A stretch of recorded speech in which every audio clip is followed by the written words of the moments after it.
Congressman Derek Van Orden of Wisconsin. Congressman, thank you so much for sharing your afternoon with us. Before we talk about the discharge petition, I quickly just wanted to get your thoughts on this visit to the White House by Crown Prince Mohammed bin Salman of Saudi Arabia.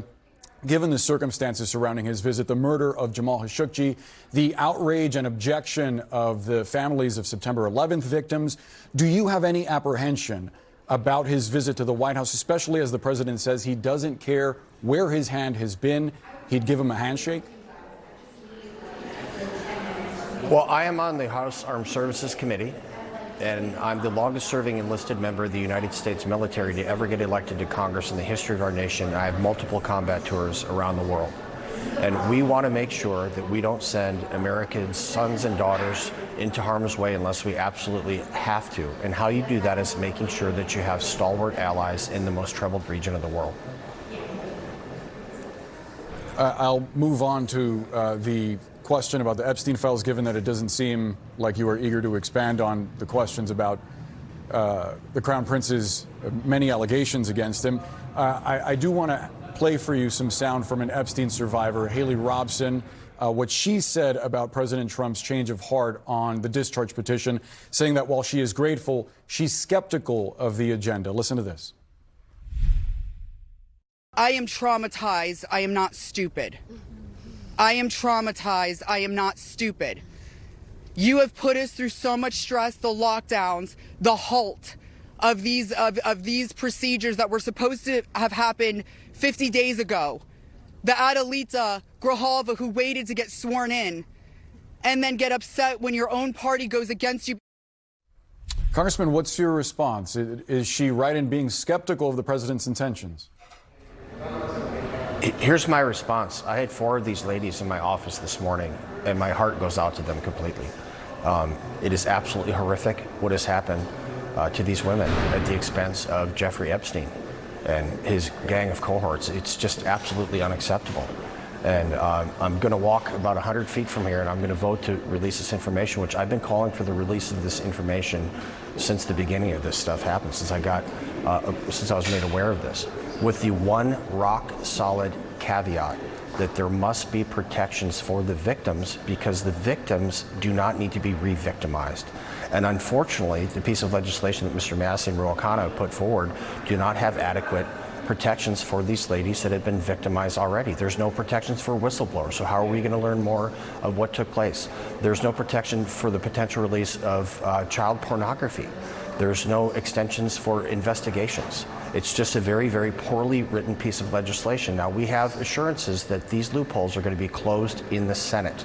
And it's critically important, again, that these ladies who have been through so much trauma are not re-traumatized.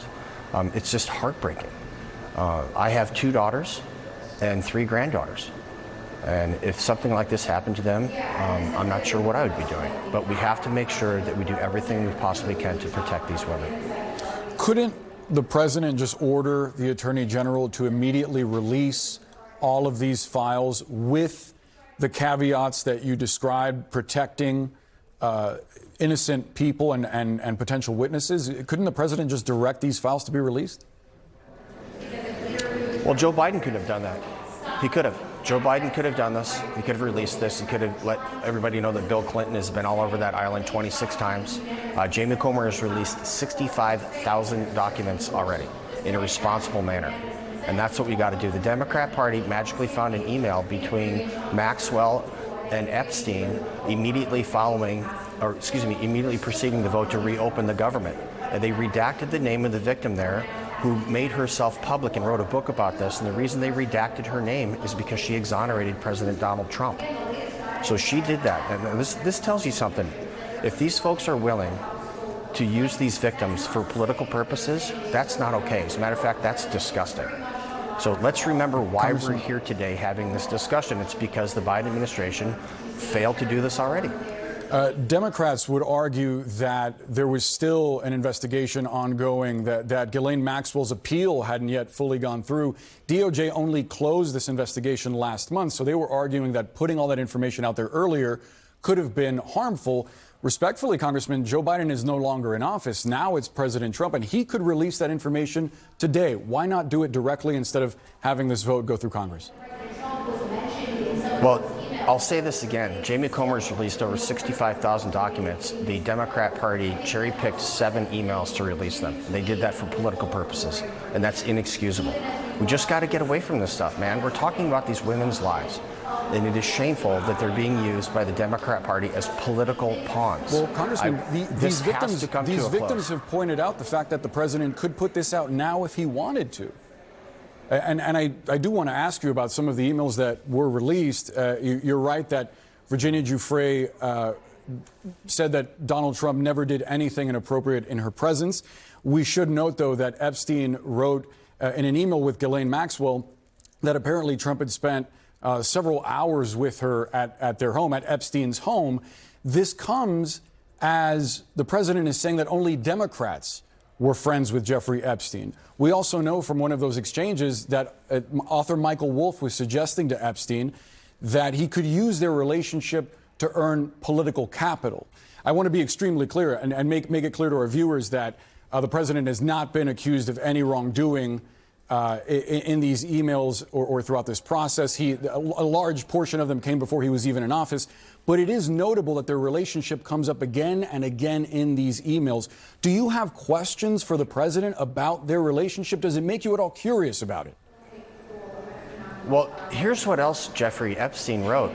He wrote several text messages to Congresswoman Plaskett while she was sitting on the Oversight Committee in an oversight hearing about Jeffrey Epstein, and she was asking him what questions to ask Michael Cohen.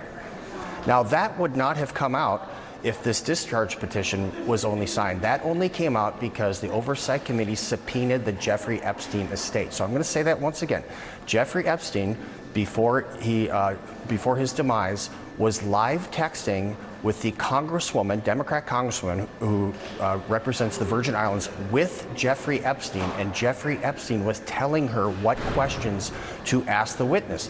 Ms. Plaskett has also received over $30,000 in campaign money from Jeffrey Epstein, and she refuses to return it. The DNC's received $32,000 from Epstein, and they refuse to return that money. That's blood money. So what we need to be asking ourselves, sir, is why was a Democrat member of Congress on the Oversight Committee responsible for the investigation into Jeffrey Epstein, live texting with Jeffrey Epstein during the hearing? Congressman, Ms. Plaskett, do we have a limited amount of time because you're going to interview her next? Is that right? Is she going to be on your show and explain herself? We'd be more than happy to have her on, Congressman. I believe that Mrs. Plaskett has refuted those characterizations. However, that doesn't answer the question of what questions you might have for President Trump based on these emails. Hold on a second. Congressman, I asked you about President Trump's relationship with Jeffrey Epstein. You started talking about Mrs. Plaskett. I want to get your thoughts on President Trump and what you might ask him based on this information that's come out. I get it. So you're just not going to get away with this. They have the time-stamped text messages from Jeffrey Epstein to Ms. Plaskett, and then they have the video time-stamped showing you can literally look down and see her reading. I'm not sure what you're suggesting that I'm trying to get away with, Congressman. As I said, Ms. Plaskett has refuted those characterizations. I would be more than happy to ask her these questions, but I was asking you specifically, Congressman Van Orden, what questions you have for President Trump about his relationship with Jeffrey Epstein, given these emails that we've seen, given the photos of them together, given the videos of them together, when the president says Epstein was only friends with Democrats. Listen, you and I can refute the fact that we're bald. That doesn't mean we're going to grow hair tomorrow. So we have to focus on some really devious things. And I don't think people understand what this means. This woman was responsible for the oversight of the investigation of these monsters that abused these women repeatedly. And she's live texting with this guy, and he's telling her what questions to ask the witness. Now, those are questions that really need to be asked, not the hypothetical questions that you're asking me, sir. She has refuted that characterization. She's more than welcome to come on our show and discuss it. Congressman Derek Van Orden, we have to leave the conversation there. We appreciate your time, sir. Yeah, hey, listen, God bless you, and thanks for having me on your show. Thanks so much. Still to come this afternoon, businesses are closing their